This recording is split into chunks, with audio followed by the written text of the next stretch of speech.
Good morning. That's good. Um, I remember some things that I thought I might share with you. Texas A&M means a lot to me.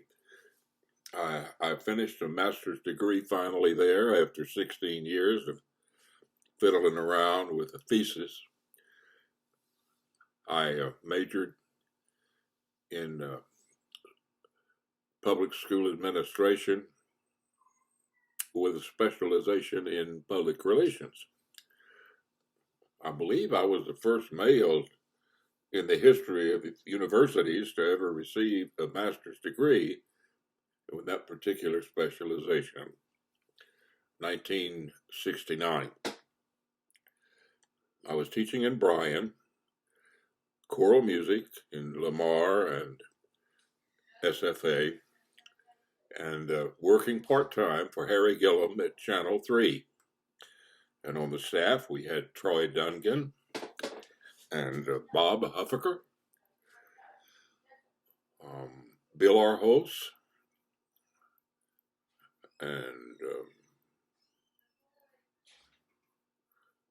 other guys that did all the work at night. I would go in at 6 o'clock, well, actually 5:30, and tape the breaks, the audio breaks, and then stick around and do news if I needed to. Otherwise, I was free to go and do my choral thing. Harry Gillum paid me for 5 hours, and I didn't have to be there unless it was necessary. He was a jewel. By the way, I made more money with my income tax report that year than I did teaching school full time.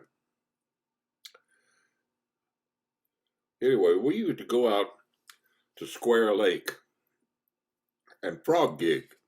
Now, we did it in a rather unique manner. Bill, our host, was an archer. He was good. We would wear headlamps and we'd wade out in the shallows of Square Lake, pointing the light toward the shore. And of course, those big old frog eyes would look, and our host had an arrow with twine attached to it so we could retrieve the frog.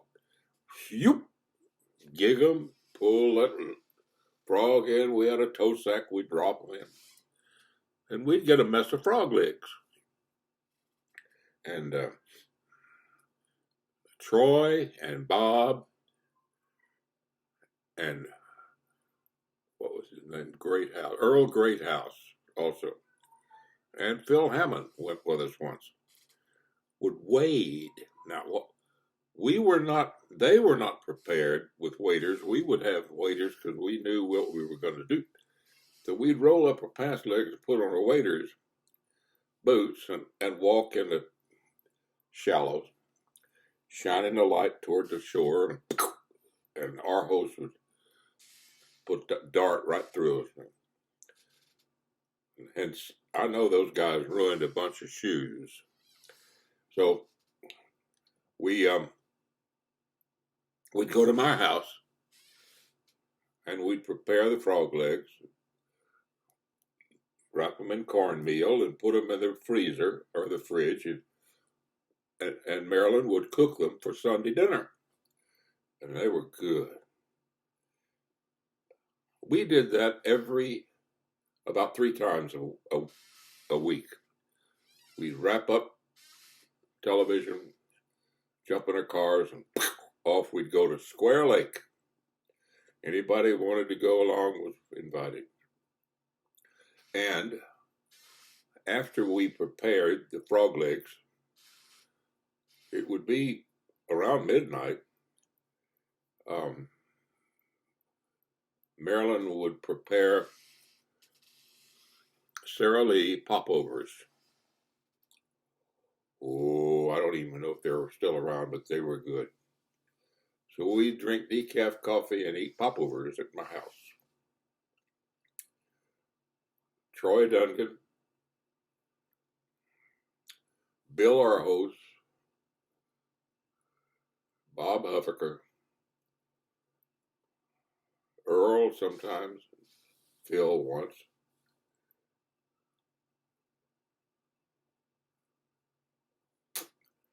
And I don't know about Earl Greathouse, but I know that Troy is the only one that's still alive. He and I have outlived Bob and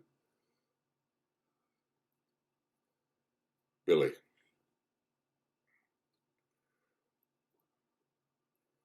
Frog gigging. I don't know why you think it's important, but I just wanted to share that with you. Drop some names. Troy Duncan completed 30 some odd years as the weatherman with a bow tie in Dallas. He's still alive and I love him. Bill, our host, we lost a few years ago, and so did we lose Bob Huffaker. Bob Huffaker published a book called The Day the News Went Live about the assassination of John F. Kennedy and the assassination of Oswald. And Bill, our host, oh well, he just matriculated over to the University of Texas and became the general manager of their educational TV setup. Was the originator of Austin City Limits. And was the only one among us who was ever cited as the Man of the Year by George W. Bush, President of the United States, and whose portrait appears in the Hall of Fame graduates at Rice University. Billy P. Arhos, Esquire. Those were great days, and I have great memories. I just couldn't help but share them with you. And that's what I get from my box of chocolates right here in my little corner studio under the shadow of Kyle Field. Amen.